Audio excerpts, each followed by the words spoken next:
अनालिस kitchen. आज आपण बनवणार आहोत काळ्या वाटाण्याचा रस्सा।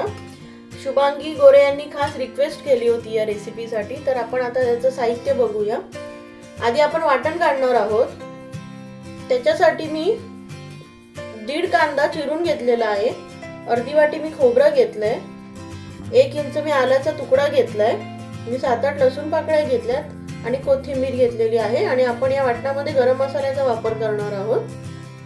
त्याच्यानंतर फोडणीसाठी मी कढीपत्ता आणि तमालपत्र घेतलेला आहे। मी 1.5 कांदा परत चिरून घेतलेला आहे, 1 अख्खा टोमॅटो घेतलेला आहे मोठा कट करून, आणि लाल तिखट, हळद, आणि मी ही एक फोडणीमध्ये वेलची टाकणार आहे।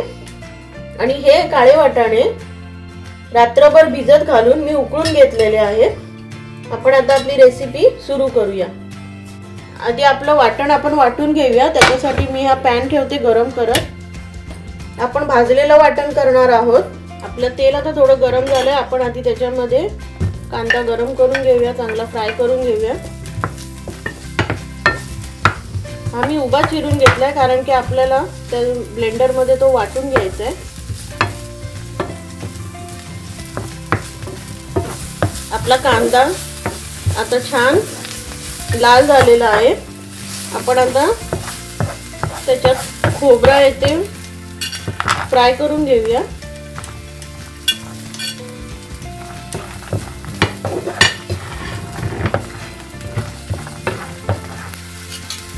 थोडंसं तेल टाकून घेते म्हणजे खोबरं फ्राय होईल चांगलं। तुम्हाला हवं तर तुम्ही खोबरं किसून घ्या, त्याच्यासाठी सुकं खोबरं वापरलं तरी चालतं। तुम्ही कांदा खोबरं डायरेक्ट गॅसवर सुद्धा भाजून घेऊ शकता। तुमची जी गॅसची फ्लेम असते त्याच्यावर तुम्ही अख्खा कांदा ठेवून अख्खी सुकं खोबऱ्याची किंवा ओले खोबऱ्याची अख्खी कवड घेऊन ती ठेवून तुम्ही डायरेक्ट भाजूनही घेऊ शकता। आता मी त्याच्यात आलं लसूण टाकते।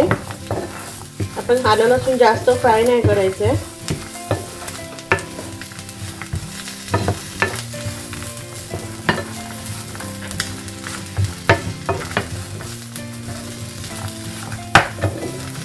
आणि हा जो गरम मसाला आहे तो टाकायचा आहे।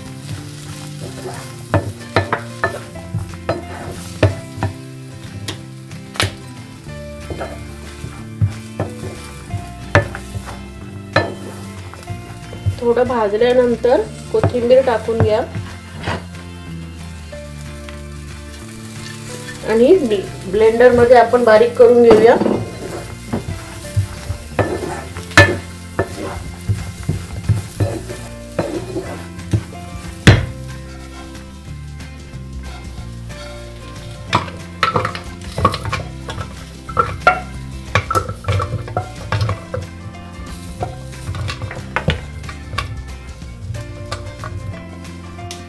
आता आपलं हे वाटण थोडं पाणी टाकून मी बारीक करून घेते,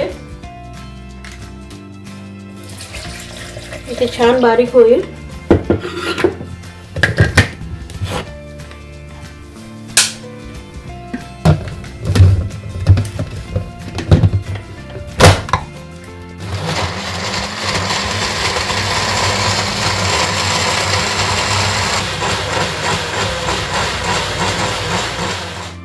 आपलं वाटण आता हे वाटून झालेलं आहे। आता आपण फोडणीची तयारी करूया। फोडणीसाठी मी या खोलगट पॅनचा वापर करणार आहे।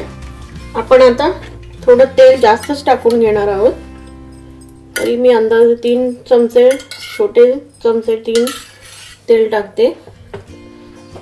आपण आता फोडणीमध्ये फक्त तमालपत्र आणि कढीपत्ता टाकणार आहोत।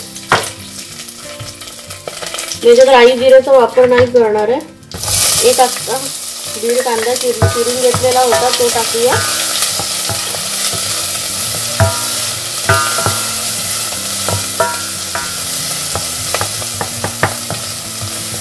आणि मी ही एक वेलची घेतलेली आहे एकच, ती मी आता टाकणार आहे। त्याचा स्वाद खूप चांगला येतो।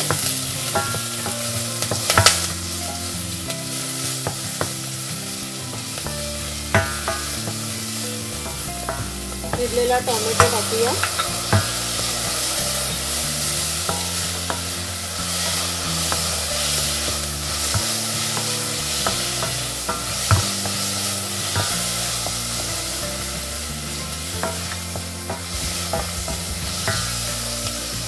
हळद टाकली. आता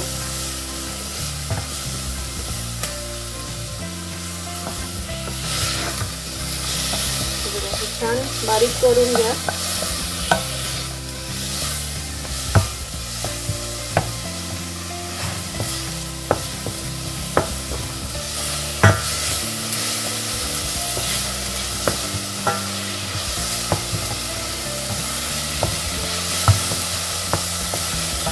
आता मी हे मोठे 2 चमचे वाटण घेतलेलं आहे ते मी आता याच्यामध्ये टाकून आपण ते वाटण फ्राय करून घ्यायचं चांगलं. नंतर आपण त्याच्यात वाटाणे टाकणार आहोत. या वाटणाला छान तेल सुटलं पाहिजे असं फ्राय करून घ्या. आणि मिरची पावडर जे आपला कोकणी मसाला आहे त्याला मिक्स मसालाही बोलू शकतो तो मी आधी थोडा टाकते. कोकणी मसाल्याची रेसिपी मी पोस्ट केलेली आहे तुम्ही पाहून घ्या. आपण आता हा छान गरम होऊ दे. थोडं पाणी टाकूया.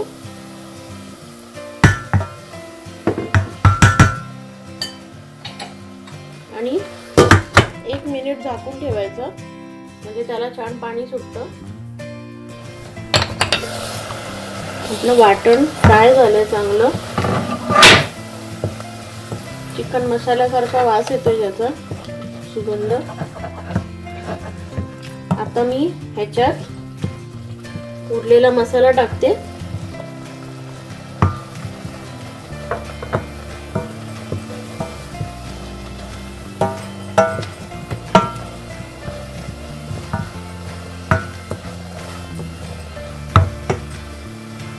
आणि आपण आता हे काळे वाटाणे जे घेतलेले आहेत ते टाकून घेऊया.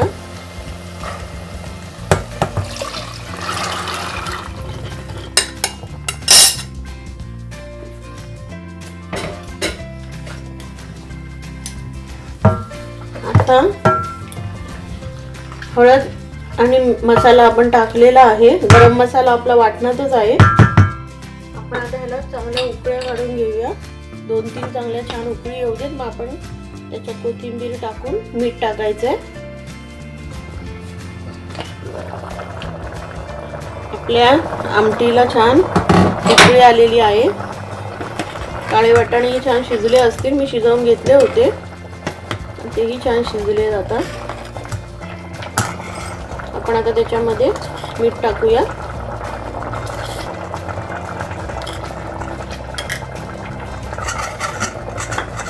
आणि कोथिंबीर टाकते मी चिरलेली.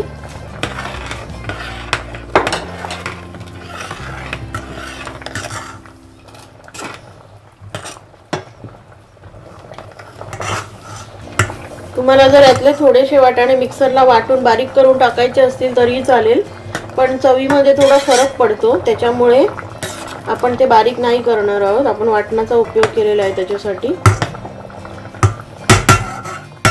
आपण आता ते पुन्हा झाकून ठेवूया.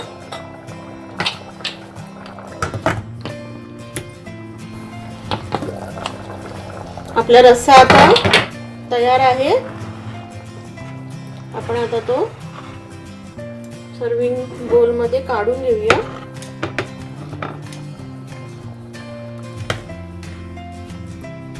जास्त पातळी नाही आणि जास्त घट्टही झालेला नाहीये.